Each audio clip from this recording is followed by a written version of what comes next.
Customer states they replaced the main shaft in their T56, and when they put the tail housing on, it doesn't spin. It binds up, the whole thing locks up. So I started doing a few checks, and when I got to the bottom of the case, I noticed that they put the gear on upside down. The synchro and the gear should be facing the slider assembly right here, and it's facing the bottom of the case. Okay, so our synchro should be in here. This goes towards the bottom, that goes towards the bottom, and this gear is on upside down.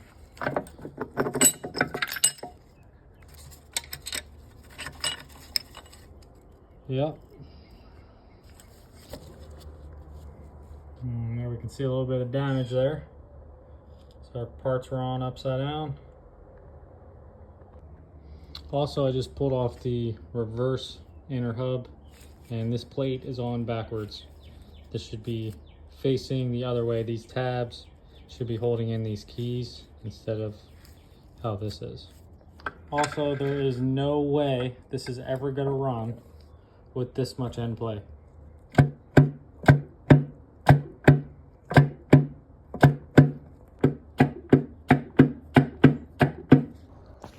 Alright, so I decided to pull off the case and re-shim this because that is just way off.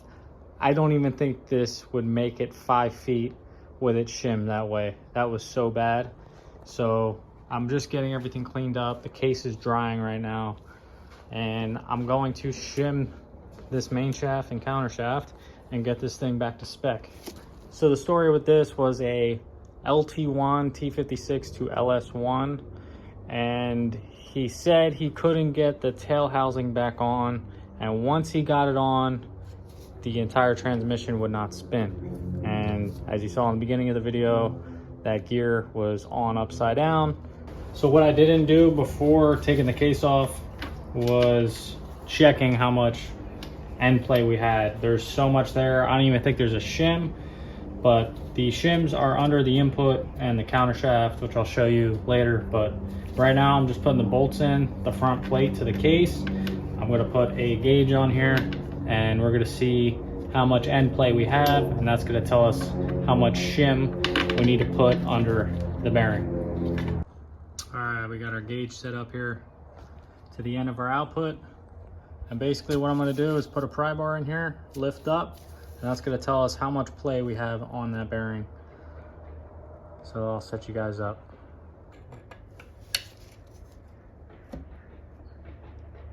Wow, we have about 50 thousandths of play. Yeah, I'd say pretty spot on, about 50. That's crazy. Spec is like almost 0. So I'm gonna start with a 50 thousandths shim and see if that gets us on the money. And then now we gotta check the counter shaft. And on the front here, we have a little plug, and that's where I can get something in there to push up on the counter shaft, and that'll tell us our end play. So I'm gonna take out that plug. So this is the little tool I made up. This fits inside the hole on the front of the case. I'm just gonna put my pry bar on the head of the bolt and lift up. Any guesses? Guess them now.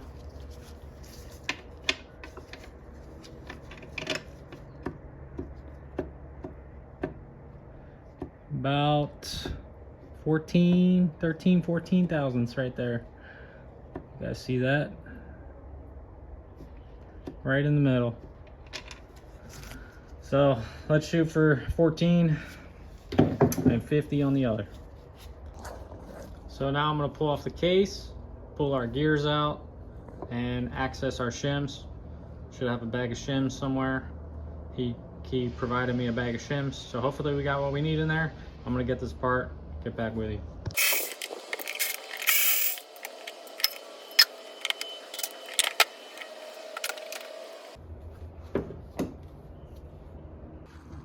Well, I see something else wrong here.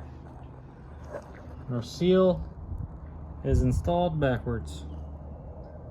That's no good. To fix that one too. All right, well, I got the race out. It was a pain. I think there's a little burr on the casting here. Probably got to run a file around that to clean it up, just so this goes in and out easily. But also want to make a note, make sure you guys clean these out. This transmission was really dirty when I took it apart. And yeah, just make sure it's clean, because if you have any debris down here, that can throw off your shim and your preload. So you want to make sure that is extra clean. All right, so here's the shim bag that came with this transmission. Hopefully we got what we need in here. If not, I'll see what I got in my hoard of parts. Now these are all pretty much the same. They're all close, 28 to 38. And we're looking for a total of 46 if we count in this 32 plus the 14. That'll give us 46. So I'm just trying to find that, see if we got it in one shim, and it's not looking good.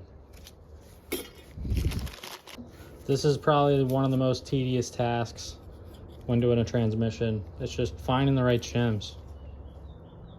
And usually when you order a shim pack online, they have all the shims except the one you need. Sometimes I'll have to go to a machinist and have them cut me a shim, you know, to exact specs that I'm looking for. I actually did that a few times, handful of times in Costa Mesa. So, and this is the closest I can get to 46. I mean, that's a lot over, you know. It's about 7 over. It's a little bit too tight there. All right, so I was able to put something together with my shims, and this is about as close as I can get it to 46. So let's try that for the counter. I'm gonna wipe those down real quick. And now we gotta get the main shaft input bearing shimmed out. So we're looking for 50, and that'll be fun. Let's see what we got. Well, I only took a couple shims to get what I'm looking for here. We're about 50, 48, maybe not.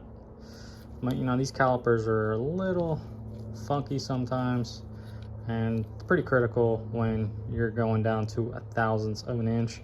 So yeah, let's try that.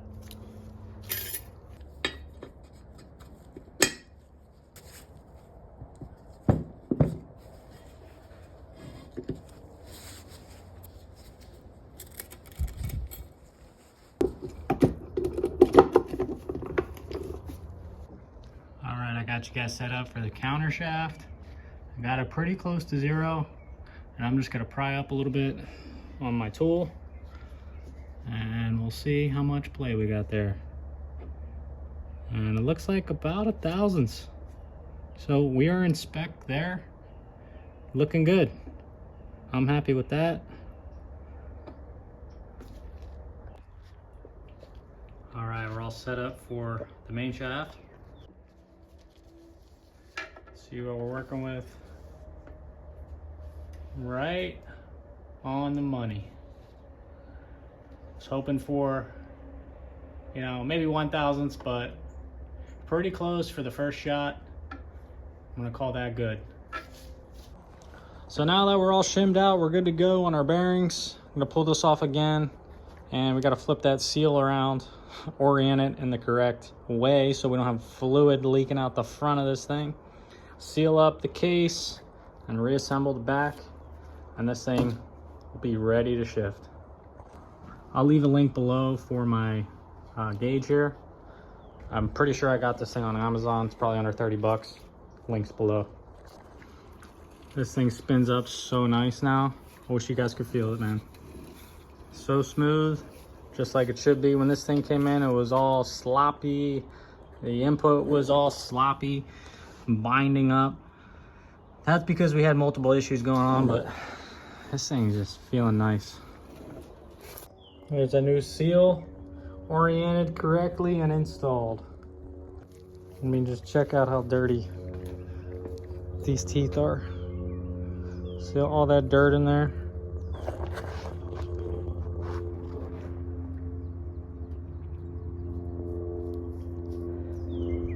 I can't leave it like that. Gotta clean it up. And we also got something stuck in here. I don't know if it's silicone or JB Weld or what. Honda Bond. That was stuck on there. I didn't wire brush. Could not take care of it. Good old pocket screwdriver does the trick every time. Well, that's better. Nice and clean. Here's another pro tip. Whenever you got a new seal, or even if it's a used seal, it's always good to lubricate. I like to use some grease, but in this case I'm just using some oil. And just, you know, you want a little bit of oil on that surface so you don't damage the seal when you go to install it.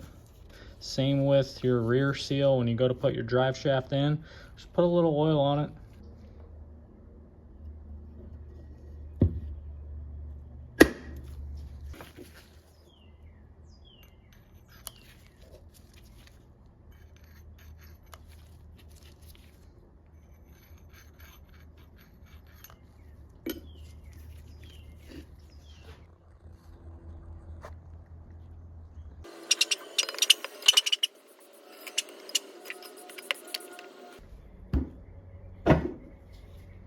All right, case is back on.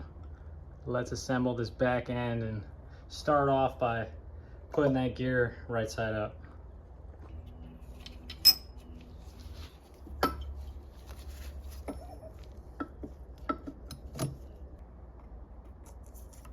Well, we're gonna have to stop this one short because I noticed we got some extra wear on this synchro.